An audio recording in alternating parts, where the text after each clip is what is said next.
नमस्कार मंडळी. तर मामा मामीनी येताना ना गावावरून या वस्तू आणल्या होत्या, ज्याचा व्हिडिओ मी शेअर केला होता आणि तुम्ही भरपूर प्रेम दिलं होतं मामा मामींना पण. आणि इथे मामींनी मी बाहेर गेलो होतो, पाणीपुरी खाल्ली होती, पार्लरला वगैरे गेलो होतो, सगळं काही ठीक चाललं होतं. आणि 4-5 दिवसानंतर अचानकच मामांची तब्येत खराब झाली होती आणि मामांना ICUमध्ये ॲडमिट करण्यात आलं होतं, कारण त्यांची कंडिशन थोडी क्रिटिकल होती. आणि 10 दिवस ICUमध्ये राहिल्यानंतर त्यांना आता घरी सोडले, म्हणजे डिस्चार्ज मिळाला. आणि मामांना इथे मी ज्यूस बनवते.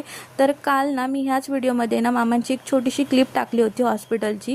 तर आपल्याच लोकांनी ना गैरसमज करून घेतला होता की हिला कळतं की नाही या हॉस्पिटलचा व्हिडिओ वगैरे टाकलाय, आणि त्यांनी एकमेकांना शेअर केला. तर माझा असं काही वाईट हेतू नव्हता, फक्त मला एवढंच सांगायचं होतं की मी 15 दिवस ना यूट्यूबवर एकही व्हिडिओ अपलोड केला नव्हता, कारण मामा माझे आजारी होते, त्यामुळे मला काही करता झालं नव्हतं, म्हणजे मी मोबाईलच हातात घेतला नव्हता असं सांगायचं होतं. तर त्यांनी गैरसमज करून घेतला तरी असो. आणि इथे मामांना मी ज्यूस दिला आणि मामांचा आज फॉलोअप होता हॉस्पिटलचा. तर मी आणि मामांना हॉस्पिटलला घेऊन गेलो होतो.